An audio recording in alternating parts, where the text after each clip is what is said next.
BRS ఎన్ని కుట్రలు చేసినా జూబ్లీహిల్స్ ఉప ఎన్నికల్లో కాంగ్రెస్ గెలుపు తథ్యమన్నారు ప్రభుత్వ విప్ బీర్లా ఐలయ్య. నవీన్ యాదవ్ 75,000 మెజార్టీతో గెలుస్తారని ధీమా వ్యక్తం చేశారు.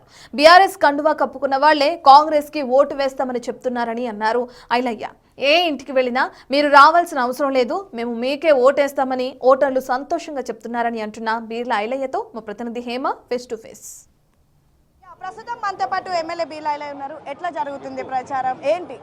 బ్రహ్మాండంగా ఏ ఇంటికి పోయినా స్వాగతం పలుకుతున్నారు. నవీన్ యాదవ్ అనే యువకుడు ఏ పదవి లేకున్నా గత 20 సంవత్సరాలుగా ఈ ప్రాంతంలో మా బిడ్డగా, మా కొడుకుగా ఏ ఆపదైనా సాపదైనా మాకు అండ ఉన్నటువంటి మా లోకల్ నవీన్ యాదవ్కు మేము భారీ మెజార్టీతో గెలిపిస్తామంటున్నారు. ముఖ్యంగా ఈ ప్రభుత్వం రేవంత్ రెడ్డి గారి నేతృత్వంలో ఈ 20 ఏళ్ల పాలనలో మాకు రేషన్ కార్డులు వచ్చినాయి. గతంలో 6 రోజులకు ఒకసారి నీళ్ళు వచ్చేది, ఇప్పుడు మాకు రెగ్యులర్గా నీళ్లు కూడా వస్తున్నాయి. మా ప్రాంతం అభివృద్ధి కావాలంటే మేము నవీన్ యాదవ్ గెలిపించుకుంటాం, భారీ మెజార్టీతో మేము నవీన్ యాదవ్ కోటేస్తామని చెప్తున్నారు. ఏ ఇంటి మొన్న మీరు ప్రచారం చేసినప్పుడు కొంతమంది బీఆర్ఎస్ మహిళలు వచ్చారు, వాళ్ళేమో కాంగ్రెస్ కి ఓటేస్తారని చెప్పినట్టు మీద ఒక వీడియో వైరల్ అయింది. దానిపైన సోషల్ మీడియాలో పెద్ద ఎత్తున కావాలని వాళ్ళతో మాట్లాడొచ్చారు అంటారు. లేదు చెల్లె, మీరు ఇప్పుడు కూడా నేను మాట్లాడతా. ఎల్లా కూడా ఒక చెల్లి వచ్చి అన్న ఏదో 500 ఇస్తే పోతుంది తప్ప మేము కాంగ్రెస్ పార్టీకి వస్తాం, నవీన్ యాదవ్ అన్న మా ప్రాంతవాసి, మా బిడ్డ, మాకు ఎమ్మెల్యే కాకున్నప్పుడే ఏదానికైనా మాకు ఇంటికి వచ్చిండు, అన్నిటికీ అండ ఉంటూ నవీన్ యాదవ్కి వేస్తాం. ఏదో వాళ్ళు రమ్మంటే పోయిన తప్పంటే మరి చెల్లె నువ్వు టీఆర్ఎస్ కంట వేసుకోమంటే ఏదో పిలిస్తే పోయినా నేను కాంగ్రెస్కి వస్తాను. ఒక్కరు కాదు 10 మంది మహిళలు. ఈ ప్రభుత్వం ప్రజాప్రభుత్వం వచ్చాక మహిళలకు పెద్దపీట వేసింది. రేవంత్ రెడ్డి గారి నేతృత్వంలో మహిళలకు గౌరవం దక్కింది. ఇలా మా మహిళా సంఘాలకు లోన్లు, వడ్డీ లేని రుణాలు వస్తున్నాయి. మహిళా సంఘాలకు అన్ని విధాల ఈ ప్రభుత్వం అండగా ఉంది. మా మహిళలకు ఉచిత బస్సు సౌకర్యం కల్పించారు. ఇలా మహిళా సంఘాలను 1 కోటి మంది మహిళలను కోటి చేయాల లక్ష్యంతో గౌరవ ముఖ్యమంత్రి ఉంది కాబట్టి మా మహిళలు ప్రతి ఒక్కరం కూడా మేము కాంగ్రెస్ పార్టీ చేయి గుర్తు కోటేస్తామని స్వచ్ఛందంగా టీఆర్ఎస్ మీటింగ్లో పెట్టారు.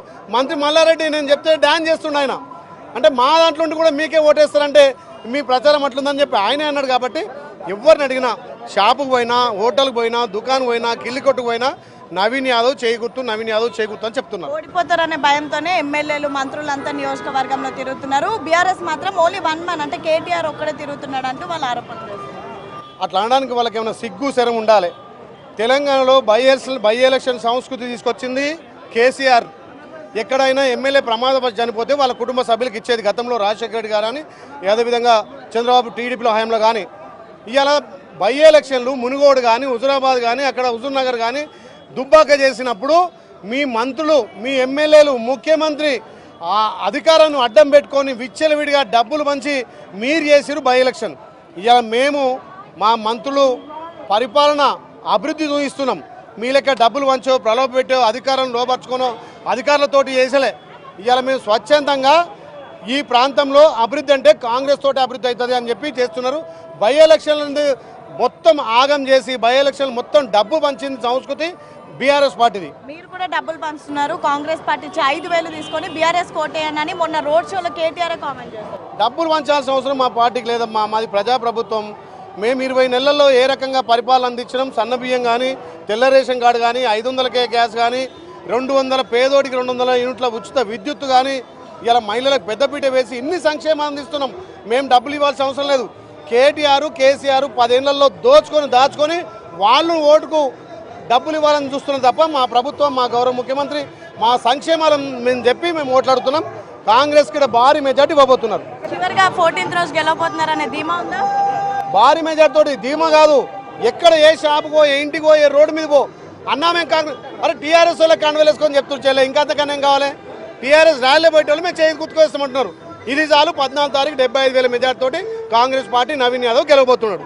సో మొత్తానికి 14వ తారీఖున 75,000 ఓట్ల మెజారిటీతో నవీన్ యాదవ్ గెలవబోతున్నాడు. ఖచ్చితంగా మేమే గెలుస్తాము. అండ్ సేమ్ టైం బీఆర్ఎస్ కండువా వేసుకున్నటువంటి బీఆర్ఎస్ కార్యకర్తలే కాంగ్రెస్ కి ఓటేస్తామని చెప్తున్నారు. ఇంతటికి మించిన విజయం ఏముంటుంది అంటూ కూడా విప్ బీర్లా ఐలయ్య చెప్తున్నారు. మొత్తానికైతే నేతలంతా బ్యాక్ టు బ్యాక్ ప్రచారం నిర్వహిస్తున్నారు. ప్రచారంలో భాగంగా ఎక్కడికి వెళ్ళినా సరే మాకు సానుకూల స్పందన వస్తుంది. ఖచ్చితంగా మేమే గెలుస్తాము అని అయితే ప్రస్తుతం కాంగ్రెస్ నేతలంతా కూడా ధీమా వ్యక్తం చేస్తున్నటువంటి పరిస్థితి. వీడియో జర్నలిస్ట్ శ్రీనుతో హేమ బిగ్ టీవీ.